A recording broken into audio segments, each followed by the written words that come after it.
Impact Family, impacting the world through healthy family. Shalom sahabat Impact Family yang dikasihi Tuhan. Mari kita siap merenungkan firman Tuhan.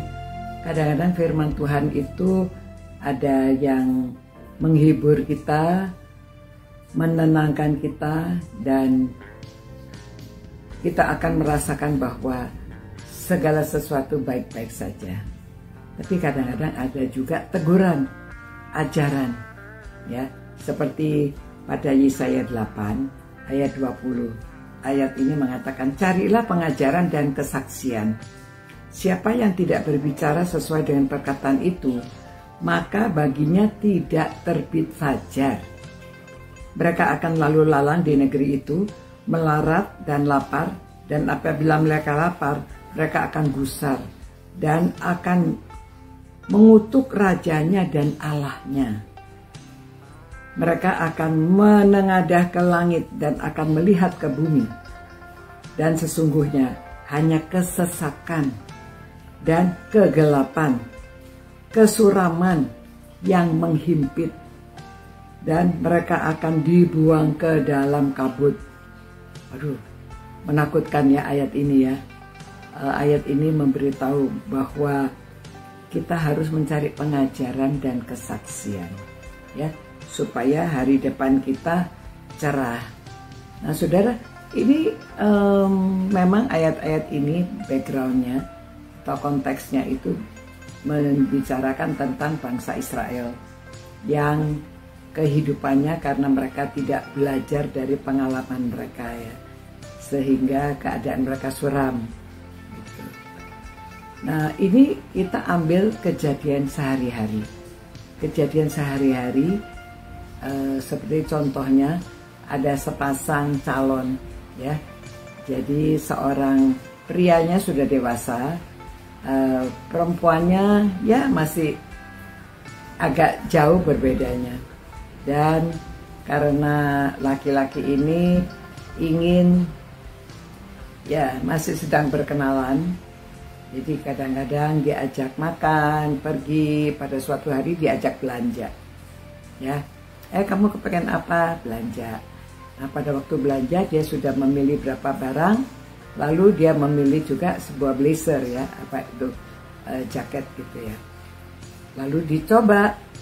Nah, pada waktu membayar, si pramuniaganya menghitung semua, tapi lupa tidak menghitung blazer yang sedang dipakai, ya.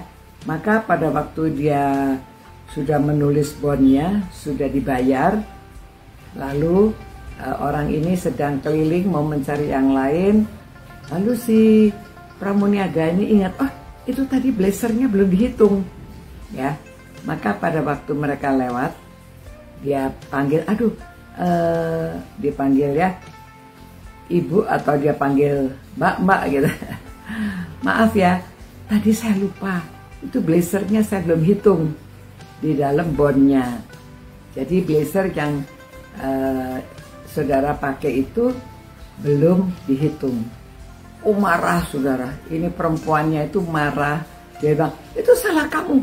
Oh, tadi kamu menghitung, mengapa kamu hitungnya salah? Ini saya sudah pakai, Memangnya saya harus sekarang itu membayar yang ini. Ya sudah, kalau kamu tadi sudah salah, nggak jadi beli saya. Semua barangnya kembalikan, uang saya kembalikan. Blazernya dibuka, kembalikan semuanya. Lalu datanglah si manajernya. Ya, manajernya datang dan memberitahu, ada apa. Lalu dijelaskan keadaannya, sudahlah. Karena yang salah karyawan saya, sudah nggak apa-apa, pakai saja, nggak usah dibayar. itu blazernya nggak usah dibayar, ya udah, itu untuk mbak saja, ya. Tapi si kekasihnya ini atau temannya ini yang laki-laki ini, dia kan sudah dewasa, dia bilang, oh nggak apa-apa, maaf, saya bayar. Dia mau membayar harga blazer itu, tapi perempuan bilang, enggak, itu kan salahnya dia, nggak usah. Oh, supaya pelajaran, jangan sampai dia itu menjadi pegawai salah lagi. Waduh. Tapi yang laki ini merasa tidak enak, ya.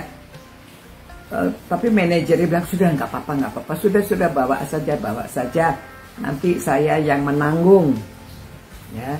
Lalu perempuan ini senang ya, karena nggak usah bayar. Nah, lalu barangnya titip dulu sama calonnya ini, yang pria, dia perlu ke toilet. Ya. Lalu pria ini tetap datang, ya, manajernya memberi nasihat sama pramuniaganya. Tapi si bapak ini datang, saya bayar. Ya, nggak apa-apa, kamu orang kerja, kamu kalau harus menomboki, ya itu terlalu banyak buat kamu. Nggak apa-apa, saya bayar. Dia bayar ya. Lalu mereka keluar, itu laki sama perempuan keluar, lalu dia serahkan semua. Ini barang kamu, saya mau pulang ke kantor. Nggak jadi, tadinya mau jalan-jalan, mau ngopi, apa nggak jadi ya. Loh, kata perempuan, kenapa kamu nggak jadi? Maaf aja deh, sepertinya saya sudah melihat karakter kamu, ya. Kamu tidak bisa menghormati orang lain, kamu senang atas kesalahan orang lain, dan saya rasa saya tidak mau punya istri seperti itu. Wah, ya, dia bilang kamu tidak bisa menghormati orang lain. Kamu karakternya terlihat ya. Jadi kok dia senang, orang lain susah tapi dia senang. Dia merasa, wow, saya senang, saya hari ini dapat blister nggak bayar gitu ya. Nah, saudara-saudara, itu sebabnya dari peristiwa ini kita belajar ya. Kalau lagi pacaran, itu mesti tahu karakter pacarnya. Ya, jadi kadang-kadang tuh harus bersosial. Kadang-kadang tuh harus dengan orang banyak, atau mungkin lihat bagaimana dia belanja, bagaimana dia sikapnya terhadap orang lain ya, supaya nanti kalau sudah menikah, saudara tahu ya, ternyata kekasihnya ini orangnya seperti ini ya. Jadi tidak sampai salah pilih. Nah, sebagai orang Kristen tidak seharusnya demikian ya,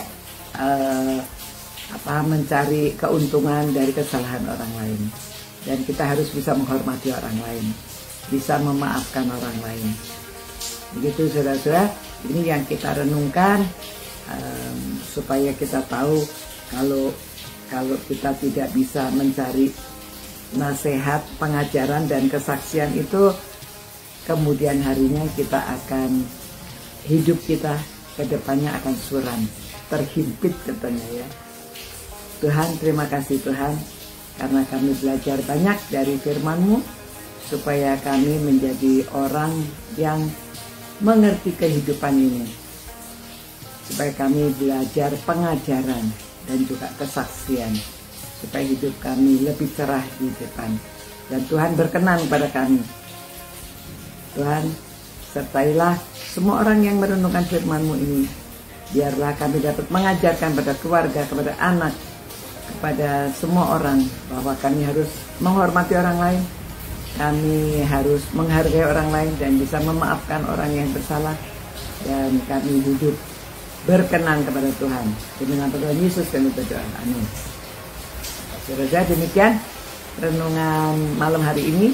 Kiranya Tuhan memberkati saudara-saudara, dan saudara bisa menjadi orang yang memberi pengajaran dan kesaksian.